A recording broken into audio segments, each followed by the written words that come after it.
Ladies and gentlemen, welcome to Tromsø. It's a windy day, but in the background here you have the city center and the port of Tromsø. We have the Polar Museum, some old houses, and a very new and modernistic black house that is in the background. Some fishing vessels, and this is the waterfront of Tromsø, which is the Arctic capital of Norway, and it has traditionally been the starting point of many an Arctic expedition, also yours if you choose to come sailing with Viking expeditions to the Arctic. It's my hometown, I'm grown up here. I've seen the city change. It's still a small city, but in Norwegian proportions it's relatively large. It's 75,000 inhabitants. It's a university city. One of the early and original Norwegian universities was here, but still only established in the 1960s. It is attracting students from all over Norway and quite a large international contingency, or international group of students as well. Lots of studies are done on polar issues, both in natural sciences and the social sciences. It's a town with perpetual daylight in the summertime, 24/7, and in the wintertime it's dark. The sun is below the horizon a few months of the winter, and that's when Tromsø is turned from land of the midnight sun to land of aurora borealis, or northern lights, if you like. That's what Tromsø is quite famous for. So I look forward taking you on a trip around to some of the nice places of Tromsø, and some hidden gems as well.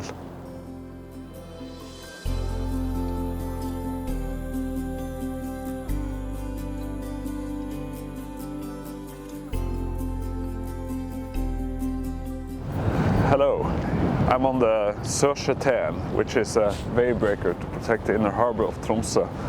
And châté is a French expression for a wave breaker. And in Tromsø we have a lot of French influenced words, like trottoir, which is a kind of a pavement. And there's a lot of history with Tromsø having influence from France. And that comes from Tromsø being a trading port and being a place with some richer people that could purchase important goods from, in fashion goods and foods and other exotic goods from the Mediterranean, and especially from France. So in the background here we have Fløya, where you have a cable car going up to the mountain. So about 500 meters or 1,500 feet above sea level, you have a really good view over the city. And from here I can also see the Arctic Cathedral, and I'm looking back in over Tromsø city center right now.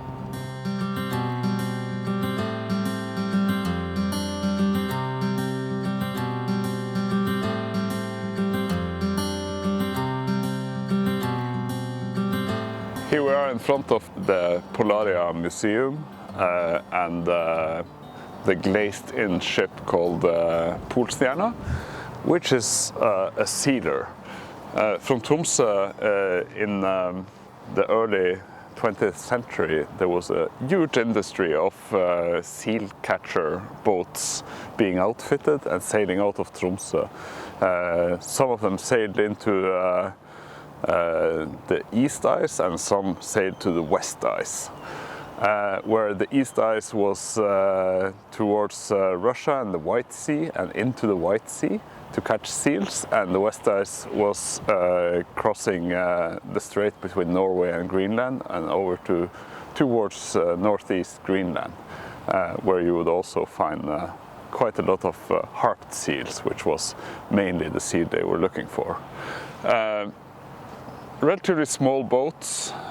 Towards the top you can see a crow's nest where the captain would sit. He could even steer the ship from that crow's nest, because they would sail in between ice floes, and being trapped inside the ice was a constant danger, because this is a wooden ship, and they gradually turned to steel hull, but still the ice with old multi-year ice coming out of the Arctic Ocean made these sealers extremely vulnerable.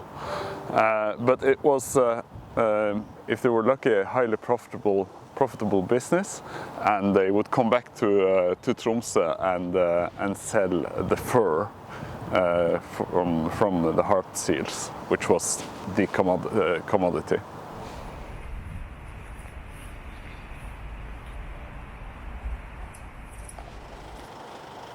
We're now in the library of the Norwegian Polar Institute, which is situated in the Fram Center, where a number of academic and science institutions are located, and it's just nearby a visitor center called Polaria. So going into the Fram Center and asking in the reception for the library is a bit of an inside tips, because the Norwegian Polar Institute's library here is perhaps the most important polar literature library in Norway. And here you can find a lot of old, original first edition books, but also all the newer polar literature in different languages. Lots of it is in Norwegian, but a lot is in English as well. It's a public library, so you can go in here and you can ask the staff here. They are extremely knowledgeable.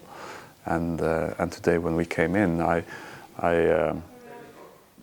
borrowed a book called The Avifauna of Spitsbergensis, which is about the birds of Svalbard. And it's one of these books that they do not have on the shelves. It's signed by Adolf Hoel, the first director of Norwegian Polar Institute, in 1919. And it was issued in 1911. And it's a fantastic collection. The book is in German. There are some black and white images from the bird cliffs of Svalbard. But perhaps what I found most intriguing and interesting is this section here, where you have drawings, color plates of the different birds of Svalbard. And obviously this is before color film in cameras and so on. So to get it as representative as possible, they would have original plates of drawings. And here you can see the glaucous gull, which is a predatory species in Svalbard. And you have the fulmar, the northern fulmar, which is the sailor's friend. So this is a bird that you will see flying and sailing on the draft and the slipstream of our ship when we come up to the Arctic. So the Norwegian Polar Institute Library in the Fram Center, just on the pier and next to the Polaria Visitor Center, is a little bit of an inside tips for Tromsø. I'm here near the epicenter of polar knowledge in Tromsø, near the Fram Center and the Polaria Visitor Center. And outside here there is a monument, and it says Helmer Hansen on the front here. And there are some dogs, a sled and a man. And Salve Dale, can you explain a little bit about this monument? What is it? Yeah, this monument is a symbol of the courage and cleverness of the people along the coast who were ice helpers for everybody coming for explore the Arctic, and they managed the dogs, they managed the ship, and they managed the ice. And Helmer Hansen, who was that? Is it any particular expedition, this? Yeah, Helmer Hansen, again, is a symbol, but he was with Roald Amundsen, the Northwest Passage. He was with Roald Amundsen at the South Pole, and actually he was the first on the South Pole, but he let Amundsen come in first. And he was with Amundsen on the Northeast Passage the year after. So he is really one of the big heroes. So he must be one of the 5 men on that famous image from the South Pole. Exactly. So that picture is worldwide known, and he's on that picture. All right. And obviously we are in Tromsø. What kind of relation did he have to Tromsø? Actually, he was born on an island outside Tromsø, but he came to Tromsø after he served as a polar explorer and was working in the custom clearance house of Tromsø during his the years after.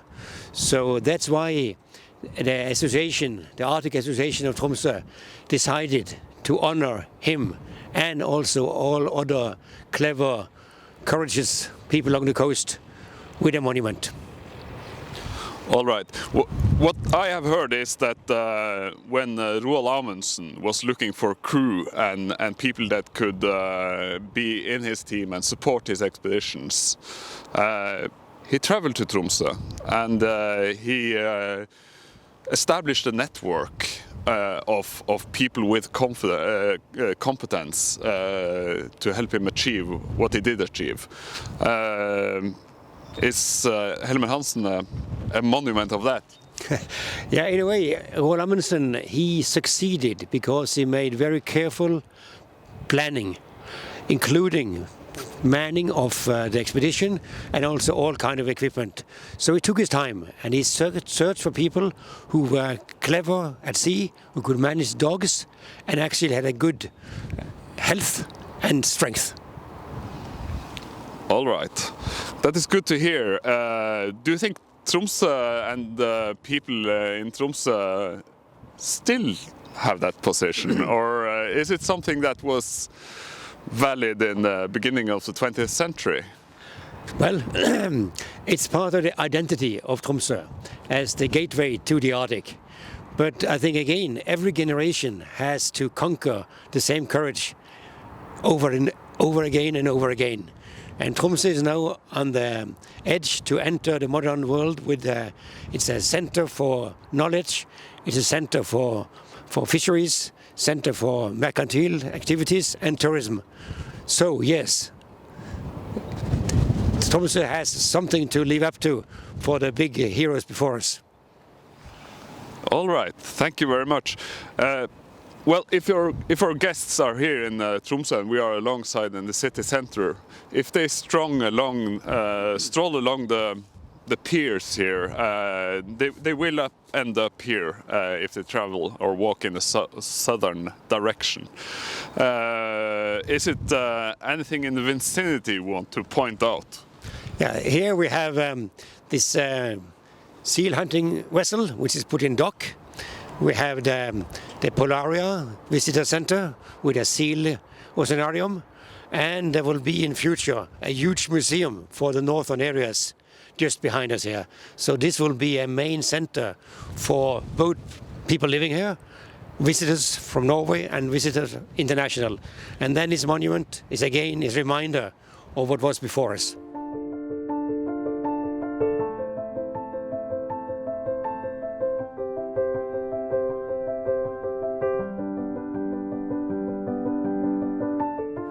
Here we are at Fjellheisen, which is the cable car.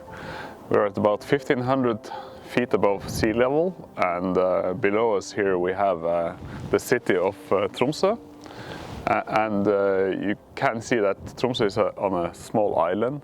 And we look to the west here, so what we have here is some outside islands that kind of shelters Tromsø from the Arctic Ocean, which is outside. The other day I did a hike on the mountain behind there called Kvaløya, and here we can see a number of smaller islands as well. So the view up here is magnificent, and today is a windy day, but it's really rewarding getting up here because you get such a great overview as well. In the winter time, it is magnificent to be here, especially in conditions where you have northern light or aurora borealis, because you can see pretty much 360 degrees around here, and it's great views.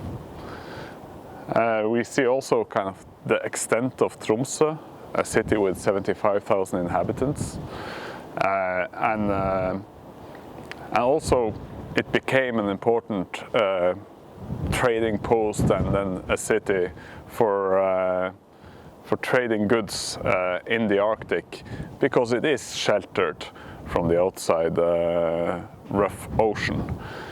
Tromsø in 1830 had about 1,200 inhabitants, and it has since then steadily grown, and in competition with a couple of other smaller cities in northern Norway, it became the center for polar trade. So you would have sealers going out here from Tromsø, you would have trappers that overwintered in the Arctic going out from Tromsø, you would have Pomor people, that is Russians from the White Sea area coming to Tromsø and trading goods, and you would have some tourism going through Tromsø, and now it has grown to become the biggest city in northern Norway with 75,000 inhabitants. So it's very nice views looking out, and you can see the bridge that came about in the 1960s from Tromsø to the mainland where we are right now. And at the head of the bridge on this mainland side, we also have the Arctic Cathedral. That is quite a special architectural feature of Tromsø. When you're at the top of the cable car, I would recommend doing a stroll in the landscape up here. Even at 1,500 feet above sea level, you get into a slightly different climate zone, and it's more high Arctic environment. You still find at this time of year a lot of really nice blueberries, and you can pick and eat. And in the background here you have Tromsdalstind, which is a sacred mountain for the Sami people, the indigenous population of northern Arctic, Norway, Finland and Sweden, who have populated this area for hundreds and perhaps thousands of years. Tromsdalstind is a symbol for Tromsø, and it's really also a nice skiing mountain. You can ski up on the right hand side there and get fantastic views in the winter time. But also just walking up the ridge on the left hand side is really nice.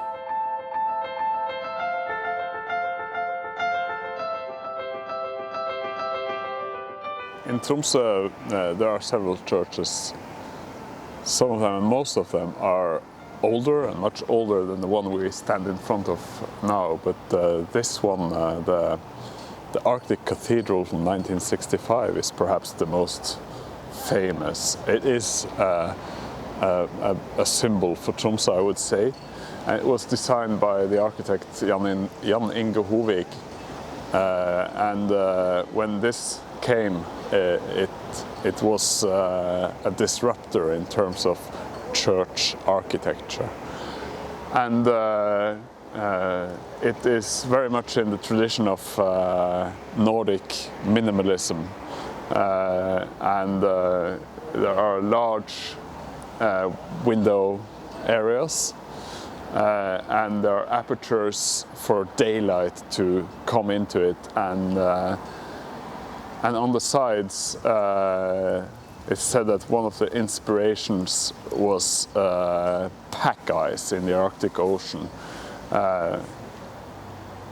That is inspiring. And another inspiration is the shape of an island, which is further out west from Tromsø. Now we're in the basement of the Arctic Ocean Cathedral, or the Arctic Cathedral. And here are double doors, and that means we are in a bunker below the church, which makes it obviously a very safe place. As you know, the church was built in 1965, was in the Cold War era, and it did grow even colder. And I remember when I was a kid, the local newspaper had a spread about a Russian or a Soviet map that was found out of Tromsø, where strategic places in Tromsø where they were. And I don't remember if the Arctic Cathedral was a part of it, but I do remember that it was super detailed, and Tromsø being a key city in northern Norway, it was very well mapped out by the Soviet. And we're, after all, pretty close to the only common border a NATO country has with Russia today. So in the vicinity of Tromsø, there are several large NATO bases that were built in the Cold War era. Here in the Arctic Cathedral, you can see that there is a really nice big stained glass painting in the back. But that was not the intention of the architect. His idea was to have the midnight sun in the eyes of the congregation here, and had you been able to see through clear glass there, you would also see that Tromsdalstind, the sacred Sami mountain. And the church decided otherwise and went against the wishes of the architect, and created this beautiful stained glass painting. But his idea was, during the mass for the congregation, to sit here, watch at the sun and the sacred mountain behind. Here we are on the square just in front of the Arctic Cathedral, and in the background here we have the Tromsø Bridge, which was constructed in the late 50s, beginning of 60s, and a very nice stroll for you who may come from aboard a ship coming alongside on the other side of this bridge, is walking across the bridge and visiting the church. This bridge is obviously to us in Tromsø special, but one of the things with this bridge is that you have an almost equivalent and almost exactly similar bridge by the same constructor in Tasmania, Hobart, Tasmania. And the Tromsø Bridge and the Tasman Bridge, they look virtually the same. And it was a big surprise when I visited Hobart to see that. So Tromsø Bridge opened in around 1960 and replaced small ferries from the mainland and to the Tromsø island.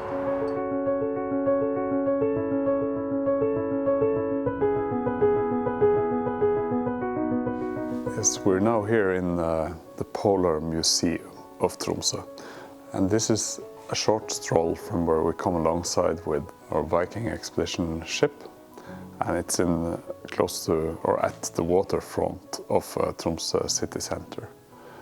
But this is an old pack house where they used to store goods from when they did fur trading in the early days of seal hunting and so on in Tromsø. And the next old house here is the customs house. The Arctic or the Polar Museum is also a venue for the Arctic Club or the Arctic Association in Tromsø. And this is their meeting place where so many famous, in Norwegian terms, famous polar explorers have met to tell the tales about their expeditions. So here's an exhibition about Amundsen in particular, because Amundsen had a special affinity for Tromsø because he used it as a recruiting ground for his expedition team members. So here we can see there's a polar bear fur on the floor and a little taxidermy musk oxen, and you really do have to appreciate that the early explorers going to the Arctic, they did so to make a living. They did so to hunt and tax nature, and sometimes in a way we don't find acceptable today. But they became polar experts that the later and more famous explorers thrived from when they did explorations in areas that no human being had seen before. Here we stand in front of the Roald Amundsen bust. This is actually a replica from one of the two originals, where one original is in Svalbard, Ny-Ålesund, in the higher Arctic, and the other is in Teller, Alaska. And the reason these two originals are in these two particular spots, and a replica stands here in Tromsø, is that in 1925 Amundsen managed to fly across the Arctic Ocean from Ny-Ålesund, Arctic Norway, to Teller, Alaska.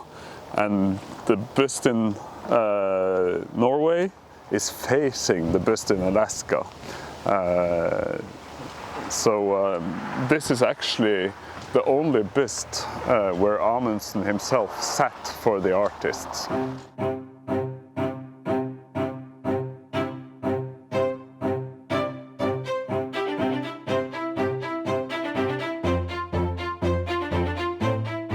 Out hiking on a regular Saturday, late August. Amazing conditions, especially in the fall. I like the fall in the Arctic because the conditions are usually slightly drier. The air is super crisp. It's the crisp area that you find even higher north in the high Arctic. And right now there's nobody here. And I have the whole mountain for myself. And I'm hiking up to a mountaintop in Kvaløya, which is an Arctic island, the fourth largest island in Norway. Really, really large. So I could go on hiking here for hours and hours and hours. And on a day like this, when the sun is not shining bright, you kind of get the mountain for yourself. It's awesome. And the city here is in the background. And beautiful landscape.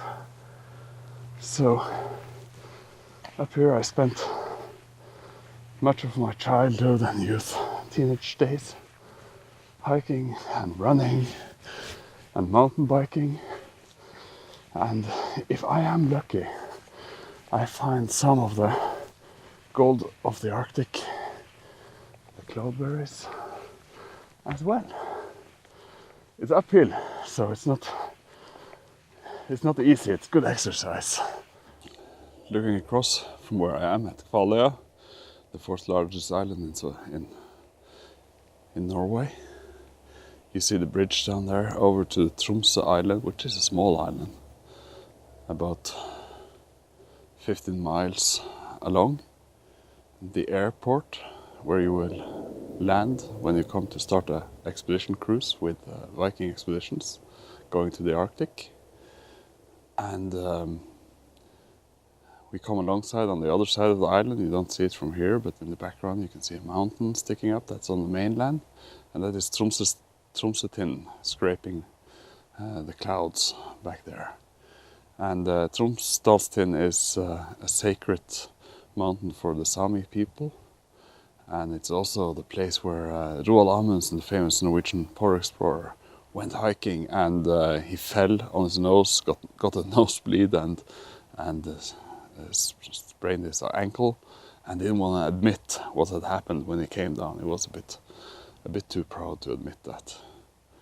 Perhaps you can see in the background there is an even sharper and an even higher mountain with some snow cap on, a very dramatic peak called Hamperåken, which is also a very nice hike and some scrambling to get up on top of it. Out here you can see into the Balsfjord, the mainland behind, and some smaller islands. These are all in the vicinity of Tromsø. It's a really, really nice fall day with no wind whatsoever. Really nice conditions to be on the mountain. After a few minutes or half an hour, you're above the tree line, and you're rewarded with quite easy hiking. It's like this, and great views. Sit in the background, and you can find some blueberries here. Here I found one, and if you're not contaminated, you can pick them up and eat. Just make sure that it's the right species, because we have some that looks very similar, and you have fantastic views. And ever so often you have the mountain for yourself, like I do today, which is awesome. And I could hike for hours at the end. So here I'll continue. I continue up this track. You can see there have been mountain bikers here, and I met only one mountain biker now the last hour, and apart from that, no one else. And that's a little bit about the Arctic. The population, or the density of people, is very low, and you'll have places like this for yourself on your own for a day, and you just pack your backpack with some warm chocolate or coffee, and you keep on hiking. And here you can see in the background there's a mountain. There are some patches of snow. Those are patches of snow that stay there for the summer. They don't melt. And in the background you can see Kjølen, which is kind of the highest point in this general area, some 3,000 feet above sea level. I'm probably not going to go up all the way up there, but I'm going to continue strolling up this really nice path leading towards it. Okay, I noticed that it's getting a bit chilly. You may expect that when you walk and hike up mountains up here in the Arctic, the temperature drops with about 1 degree centigrade per 100 meters. That's the rule of thumb, because you've got local climates here and there. And now I'll dress up a little bit, because it was slightly chilly, and I'll use the principle of hiking cold or walking cold and stopping warm. So once you do hike and keep warm while hiking. You work yourself warm, but once you stop, it doesn't take very long before you feel chill. So walking cold with little clothes, just got a shirt on, a woolen shirt. I will then take up my slightly thicker woolen mid layer and put it on.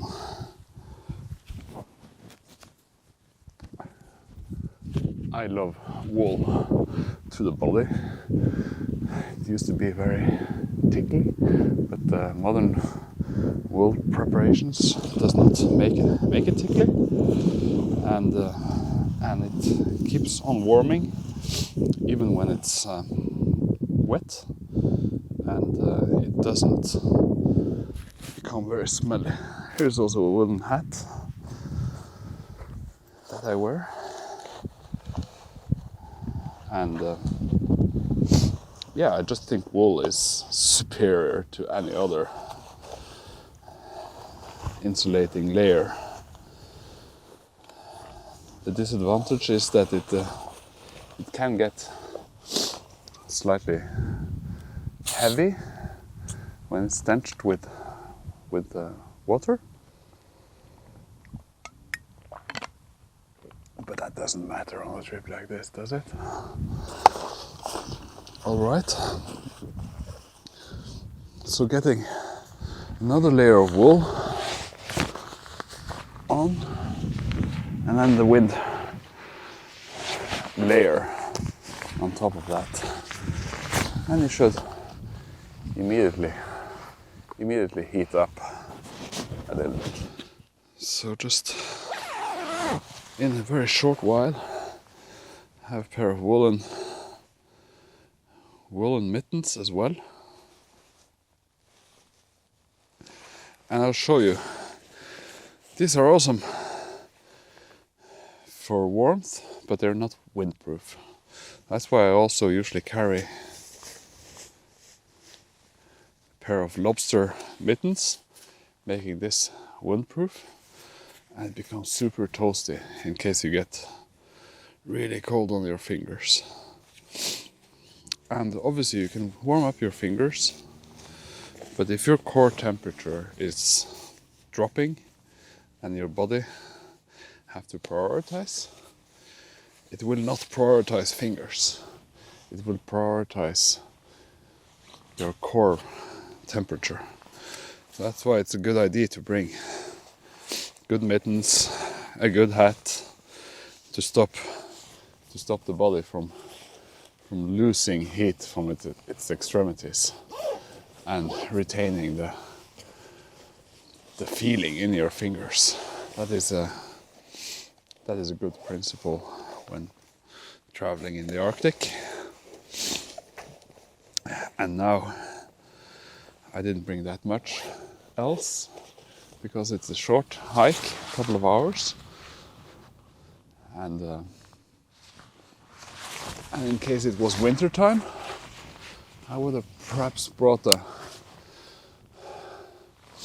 something that I could, like a down jacket or something even more to keep warm.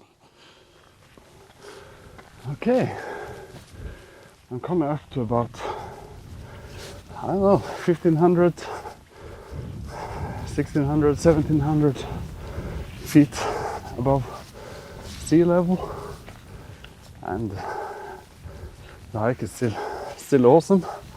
Actually, I kind of like it. The higher you get into the mountain and the more view you get out and about. So this is awesome.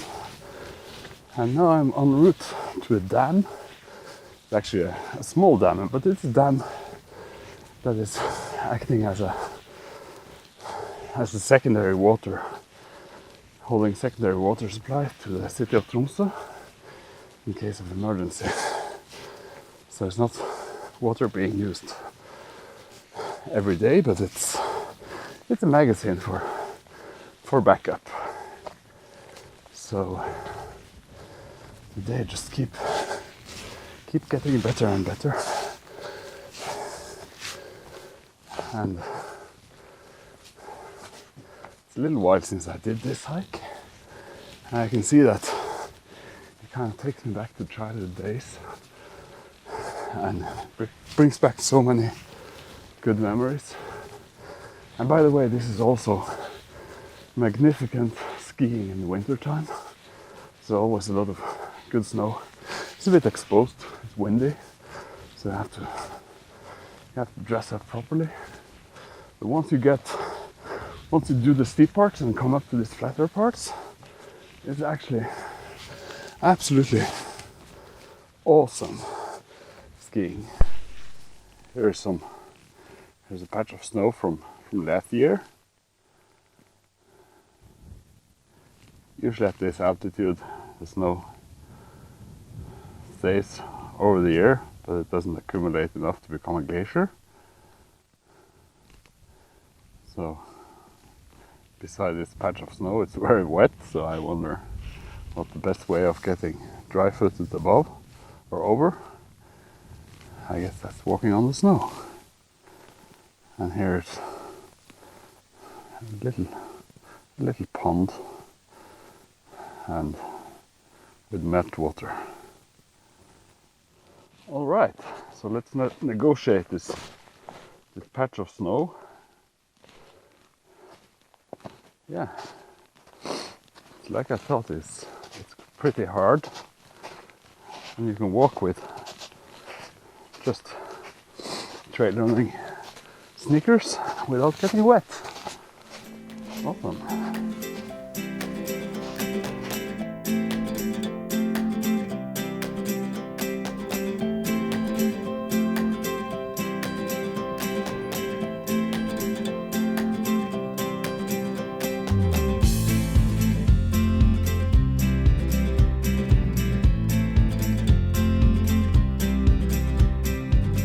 Welcome back, and thank you for watching at home in Tromsø together with me. And now I'm going to answer some questions.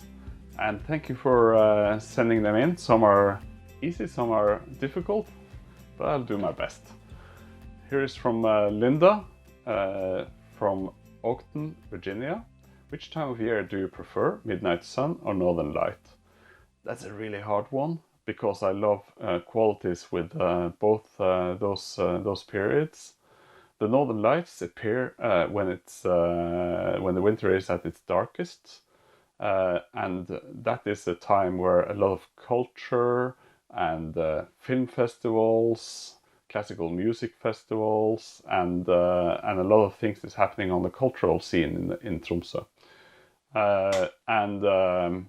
Obviously we're not out watching for northern lights all the time, but you are really lucky to see them ever so often when in Tromsø. But midnight sun I really love, because I love skiing, and especially late winter when the midnight sun is coming back. You get these amazing long days, and if you go skiing in the mountains, what you do not want to be surprised by is darkness. So you can have these unbelievably long days in the mountains skiing. So that is a huge advantage that fits me. Another question from Tommy from California. While the climate in Tromsø is surprisingly moderate, how do you think the Arctic geography has impacted the city's development? That's a good one as well. Tromsø is situated kind of in the zone that is intermediate between being right on the ocean and inland. You can only travel for about 20 minutes and you're in an inland climate, whilst if you travel in a westerly direction towards the coast and to the outer islands, you're in a much more or much milder climate, and that is due to the ocean currents that warm up Tromsø. But since there are so many mountains around Tromsø, the westerly weather, which is the prevailing, tends to drop a lot of snow in Tromsø, because this weather that is coming out in and the precipitation from that is broken by the mountains, and it drops a lot of snow. So the geography of putting Tromsø in a place where it snows a lot has really impacted the city's development. We have to think snow in everything we do. How do we get rid of it when we pave the streets? And what kind of tires do we have on our cars? Avalanche danger when we're traveling out in the mountains. And for example, at the university in Tromsø, there's own study now and an own institute dealing with challenges and how to deal with snow. Scott from Silver Spring: this land was originally inhabited by Sami people. What advice would you give visitors looking to learn more about Tromsø's traditional roots? How is the Sami culture celebrated by Norwegians in Tromsø today?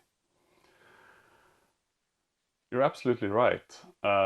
Sami people has been longer in Tromsø than any other, and it's prevalent in Tromsø, and you can see it if you go to the hospital, for example. All the signage in the university hospital is in Norwegian and Sami. It's our own language, and we celebrate the Sami National Day every year in Tromsø, and we try to keep Sami traditions alive. Though Tromsø is split, there is a Sami population in Tromsø, and there are Norwegians in Tromsø. And whilst if you go back a few decades, it was assimilation policies that forced the Sami to take Norwegian names, to follow Norwegian traditions, and suppress their own. It's not like that any longer, luckily, and the Sami population of Tromsø brings in a whole nother layer of cultural diversity and really, really interesting and valuable culture. Here's a question from John. While some visitors may associate the Northern Lights as the primary draw to Tromsø, what other attractions should tourists be sure not to miss? Well, Tromsø is a place that is, it's a city that has unbelievable access to the backcountry. You are really out in nature just a few minutes of driving away from the Tromsø city center. And in Norway, we have something called allemannsretten, or the right for everyone to use the outdoors, and you can travel over private-owned land under some conditions, obviously, but you can go camping, you can go out to the coast, you can go sea kayaking, and you can go to different museums, and you can try to learn more about the history of Tromsø as well, because Tromsø was a really important outfitting place for polar expeditions in the old days. But I would say the outdoors life that you can really do quite easily out of Tromsø is one of the highlights. Here is another question from Tara from Sarasota. The cathedrals and churches of Tromsø are remarkably beautiful, some featuring the A-frame style architecture popular to the region. Where should visitors go to experience the architecture unique to this region? That's an excellent question, and first of all, I'd like to say that Northern Norway has a quite pragmatic architecture, And much of the reason for that is that when Norway were occupied by the Nazis during the war, much of the original architecture was burned down. It was wooden houses that was made out of logs and with a very traditional style.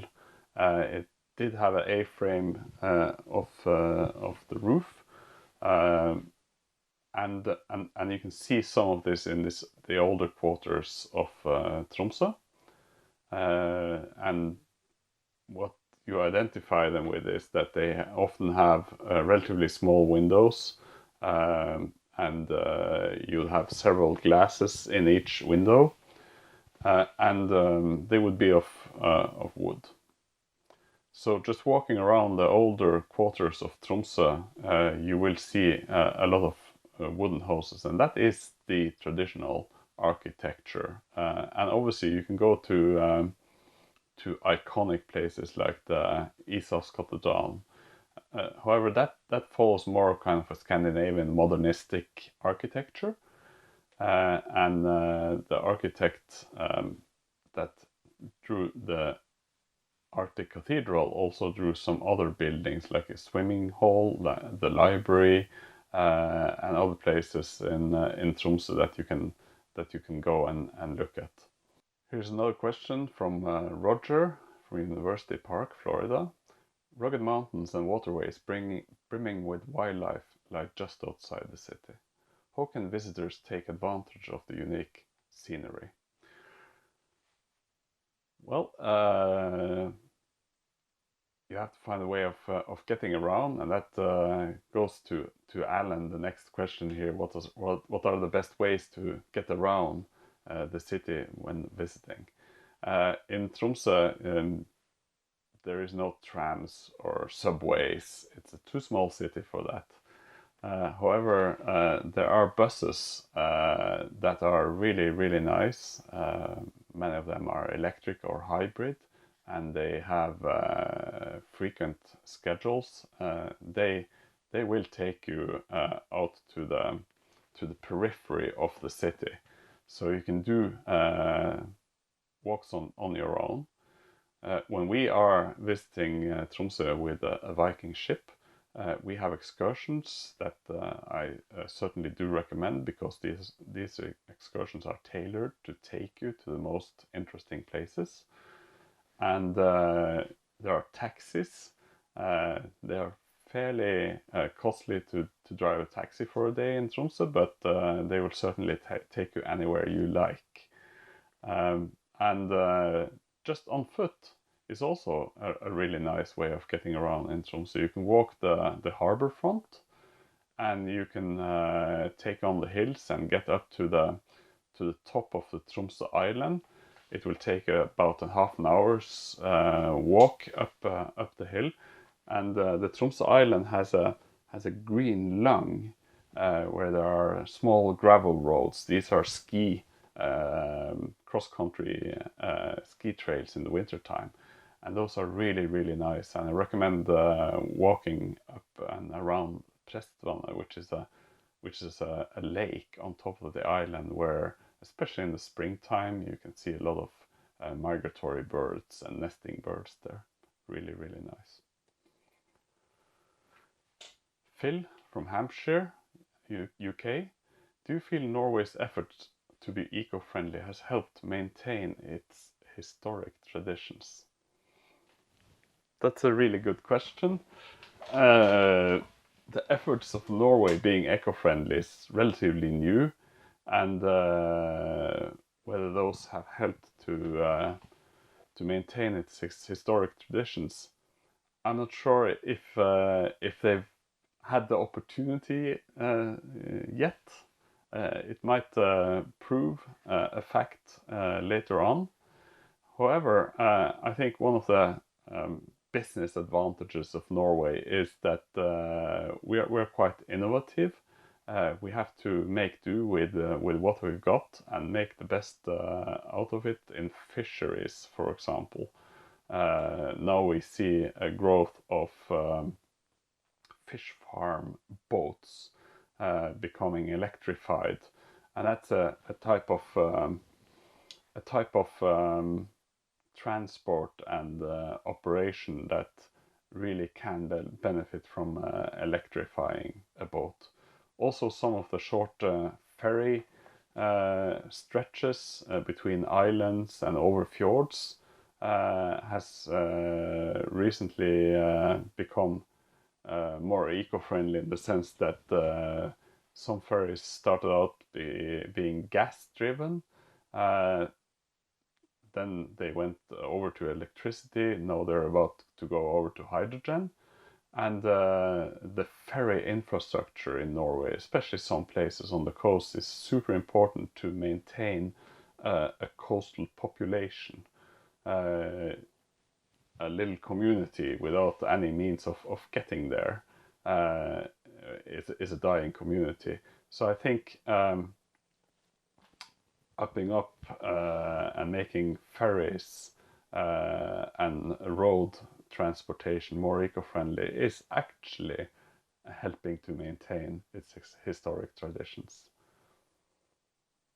Scott from Collegeville: is it possible to meet husky dogs in Tromsø, and what is the best way to do this? Absolutely. There are actually several husky farms, but the biggest and most well-driven is about half an hour's drive away from Tromsø city center, and that's where I visited in the video earlier. And that is a large husky farm, actually one of the largest in Norway, with about 300 huskies. Some of them, they are super huskies competing in competitions that are multi-day mushing competitions like Iditarod. And many are also there to operate with you when you come. They line them up in front of a sled, and you can go husky sledding in this magnificent scenery around where this husky farm is. Scott from Washington, United States: Norway is known for its amazing hikes. What is your favorite hike closest to Tromsø with the best views? Well, I did one earlier that you saw in the video, and that is my favorite hike, actually. The reason it is my favorite hike is that it's nearby where I grew up. I've hiked it for as long as I can remember. I see new things every time I do that hike. There are reindeers up on that mountain, and you get this amazing view back to Tromsø in an easterly direction. And it's not overcrowded at all. It's you can hike for hours without meeting too many people, and I think that is a quality that you find so many places around Tromsø. It's sparsely populated, and not so many goes hiking like I do, at least. So I love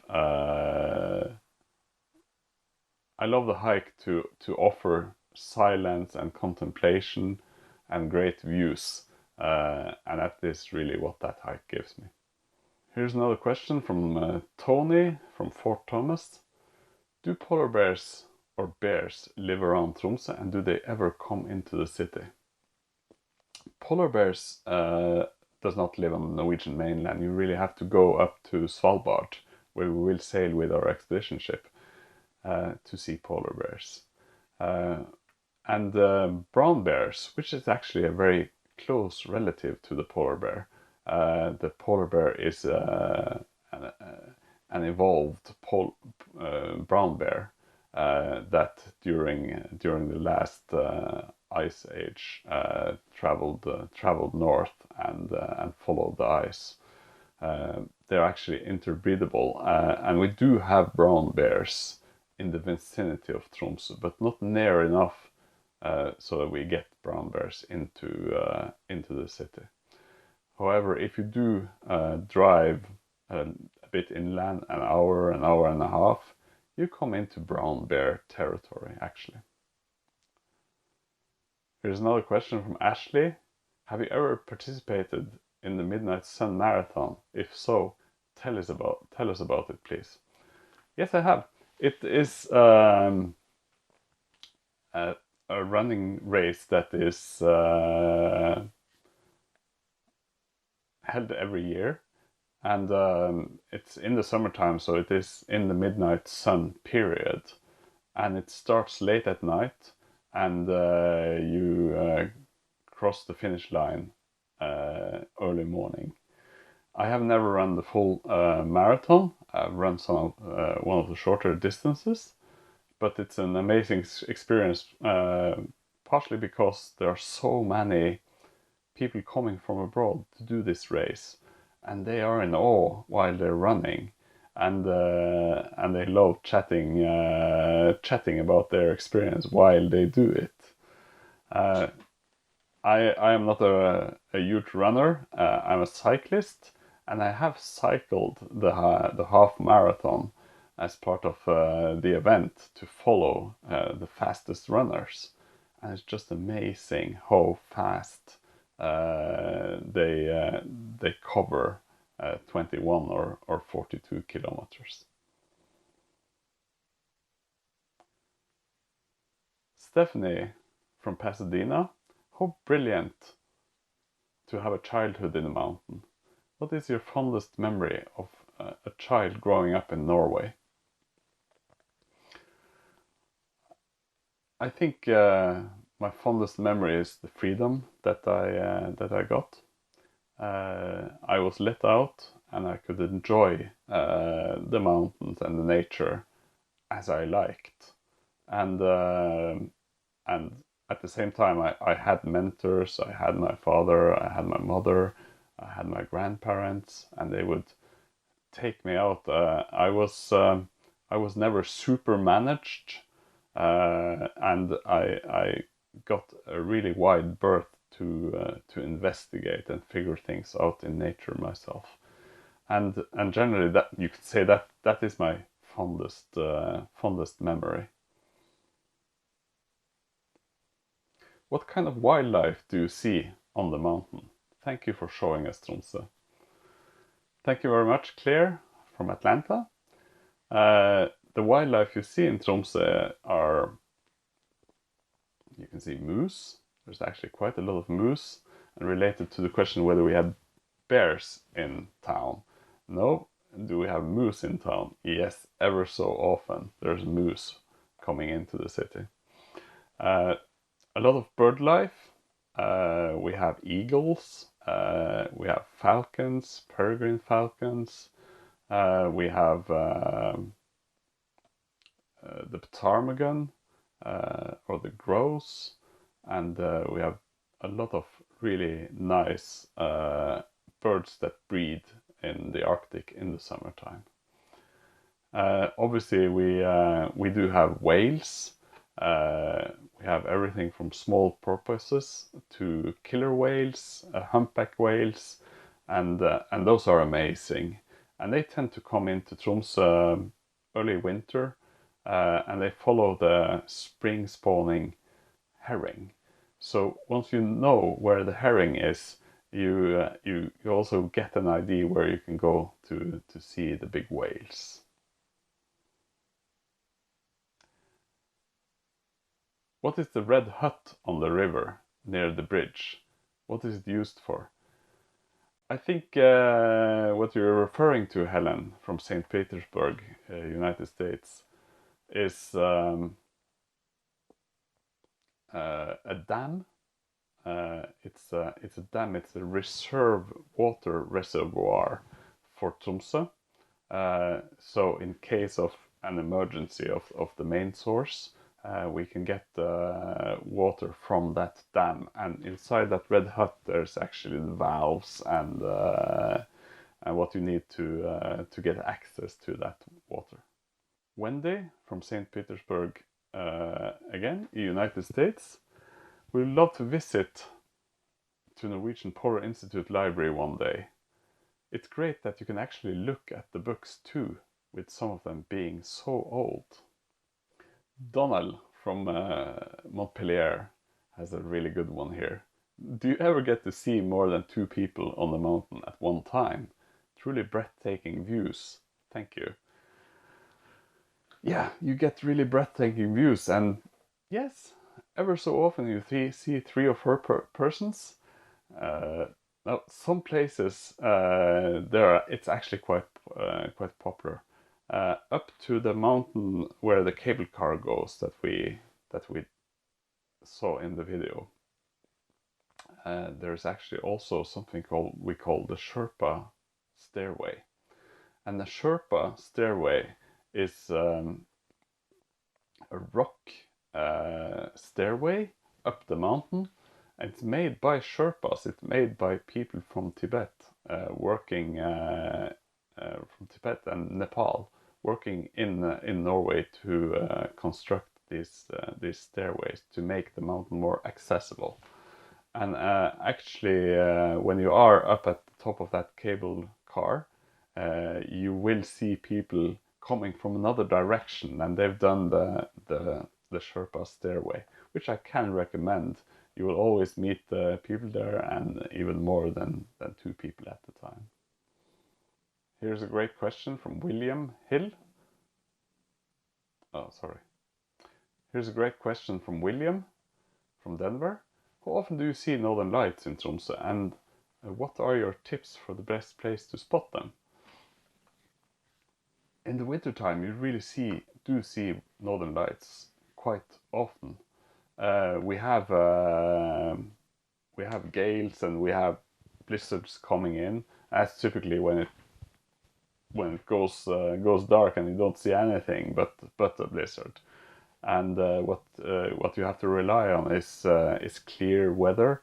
When you also see the stars, there's a good chance of seeing northern lights. And the advantage is that these blizzards, they never last for super long.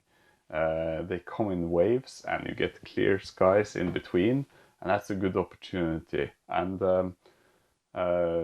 as it is a city, we have a lot of street lights and so on, and those will pollute the skies with artificial light. So if you can find an opportunity to go a little bit outside the city and get away from the polluting street lights of the city, that ups your chances of seeing northern lights. What should we wear to visit Tromsø in the winter? How cold does it get? Asks Tony from the United States. Tromsø doesn't really get super cold. You get a few degrees minus. Actually, in the middle of the winter, you can get temperatures above freezing as well. But what is common is that it's fairly damp. The snow is wet, apart from inland dry snow, and it's windy. What I would recommend is wearing something that is windproof and waterproof as a top layer, and different layers of insulation underneath, so that you can shed off a layer of insulation if needed, or opposite, wrap up if it gets a bit colder. But it's really super cold in Tromsø, and windproof, waterproof is actually more important than the super thick down jackets that you see. Well, thank you for all the amazing questions. Thank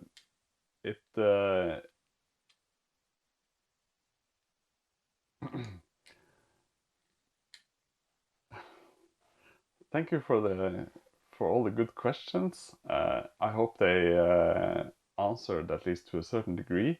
And I would love to see you come to Tromsø. And if you meet me, please please grab onto me, and I'll show you another couple of insides when you're there. You're very welcome. Thank you very much.